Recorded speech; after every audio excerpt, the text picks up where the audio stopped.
the British Rail DP2. A lot of you predicted that this was coming, since I talked about the other two prototypes involved in this particular request for prototypes by British Rail, the Lion and the Falcon. I might as well talk about the third member of that group, the DP2, and to begin with, listen, English Electric built the DP2, and I just feel like, as much as I love English Electric, because they were one of the better manufacturers of diesel locomotives at the time, actually producing mostly good ones, you really dropped the ball on the name. I mean, we have Lion and Falcon, and you got DP2, which stands for Development Prototype Number 2. You couldn't have called her anything? I don't know, Fox? Shark? Badger? Something other than DP2. It's just boring. I'm just saying, but either way, she was meant to be a mainline diesel-electric locomotive and was constructed in 1962 by English Electric at their Falcon foundry. Now, some sources erroneously refer to the DP2 as Prototype Deltic, and that is a name that I hate. Do not call her that, because it's not what she is. That is the Prototype Deltic. The DP2 does look like a Class 55 Deltic locomotive, but she is absolutely not, nor is she the prototype for them. What happened here was that, at the time, British Railways was already accepting the Deltics into service, and they were in production by English Electric at the Vulcan foundry. So, in order to cut costs, they simply produced this new prototype on the same production line that the Deltics were already being manufactured on, even going as far as to use the same body shell, which is why she does bear a resemblance to a Deltic to the untrained eye. But there are some detailed differences showing that she's actually not a Deltic. She has large body-side radiator vents at one end and only a single roof fan, as opposed to the Deltic's four symmetrically placed ones. These outer differences are because internally she was completely unlike the Deltic. She didn't even use the same prime mover. The Deltics were so named because of their prime mover, which was an opposed piston design set up in a triangular fashion. Their actual prototype also used that engine, and the Deltics used two of those prime movers. The DP2 only used a single prime mover in the form of English Electric's 16 CSVT diesel engine. She was a Coco wheel arrangement, and her engine provided 2,700 horsepower, pushing her to a maximum speed of 90 miles per hour, capable of 50,000 pounds of force for tractive effort. Honestly, all in all, a pretty decent display for a prototype diesel-electric locomotive. She, in fact, is technically a prototype for an actual later locomotive design, the Class 50s. A significant amount of information was gained from testing her, and all of that pretty much went into the 50s, even though they don't look like she did, because again, she used the Deltic body shell. The 50s obviously don't, but either way, yeah, so that's neat. She was pretty successful, starting her test service on May 2nd, 1962. And British Rail, much like the Lion and the Falcon, found her a fairly decent locomotive. Her first major overhaul was in 1965, and she would later be fitted with electronic control systems that increased her performance significantly. That, in its way, is what set the stage for the Class 50s, because they used that same electronic control system. That system actually gave her superior acceleration to the Deltics, the actual Deltics, despite the fact she was technically less powerful than them. Pretty much everywhere they put her, she performed flawlessly. She did suffer a minor derailment in 1966, but that wasn't a major occurrence, and overall, she was a very good prototype locomotive. Again, paving the way for English Electric's Class 50s.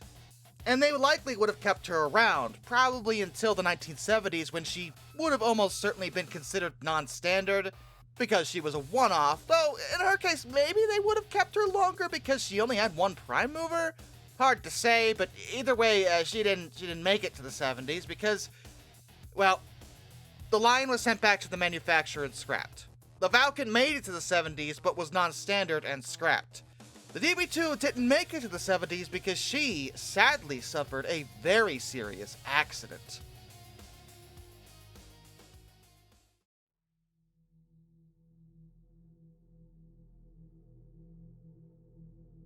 The 1967 Thirsk rail crash occurred on July 31st, 1967, at Thirsk, Yorkshire, England, on the East Coast Main Line.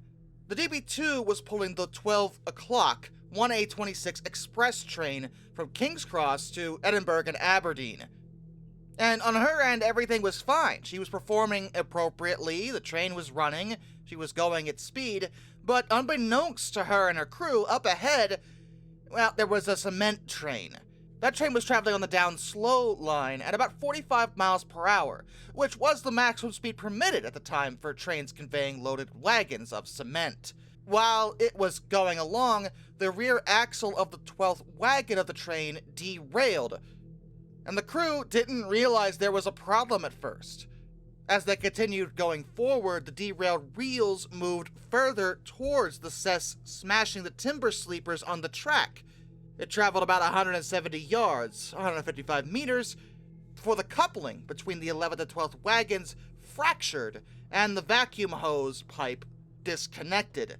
That did cause the brakes to become fully applied on both portions of the train, which is technically good, and the front portion proceeded for a further 470 yards, 430 meters, before finally stopping. And due to the sudden derailment and brake application, the 13th to 20th wagons on the rear portion of the train derailed themselves and went down the embankment, coming to rest on their sides. Thing was, the 23rd wagon was still technically on the track, just turned sideways, derailed, but still on the track, perpendicular to the line. The crew of the DP2 did not know anything was going on. They had clear signals and continued along, pulling their 13-coach express, going about 80 miles per hour, but they were pretty close behind the freight train, so when this happened, there wasn't a lot of lead time for them to react. The driver of the DP2 saw, at a distance about 600 yards, what seemed to be a cloud of dust, and only saw the cement wagon on the line at the last possible moment. He did manage to apply the emergency brakes, but it was too late. The left-hand side of the DP2 struck the wagon at 50 miles per hour and tossed her, as well as the leading 7 coaches, off the line. They did actually remain upright, interestingly enough, with the rear 6 coaches staying on the track entirely. But the left side of the DP2 was ripped apart, along with the left side of the leading coach, all by contact with the cement wagon. Both the driver and second man on board the DP2 were alright, but 7 passengers in the coach were killed, 45 were injured, 15 being serious. In terms of the causes of the accident, well, the derailment of the wagons was blamed on excessive wear on the suspension components. This wear was suspected to be caused by cement dust abrasion, and did result in typical waddling, as it is sometimes called, of the ChemFlow tank wagons. It was believed the oscillation got so bad that it simply threw the wagon off the rails at one point, causing the derailment, even though it was found that the freight train was complying with the speed restrictions.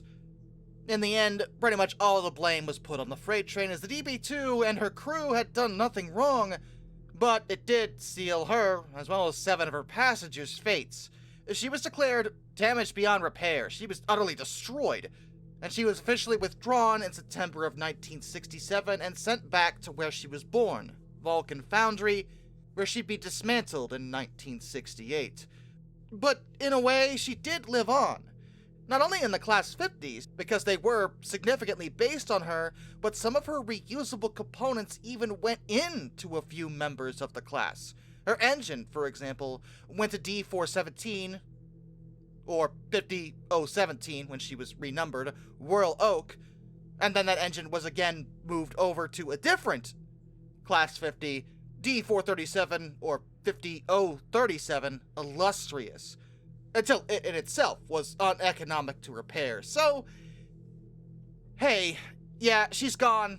And it was a result of a really bad accident, not intentionally scrapped, but at least her prime mover, her beating heart, got sent to one of her little sisters.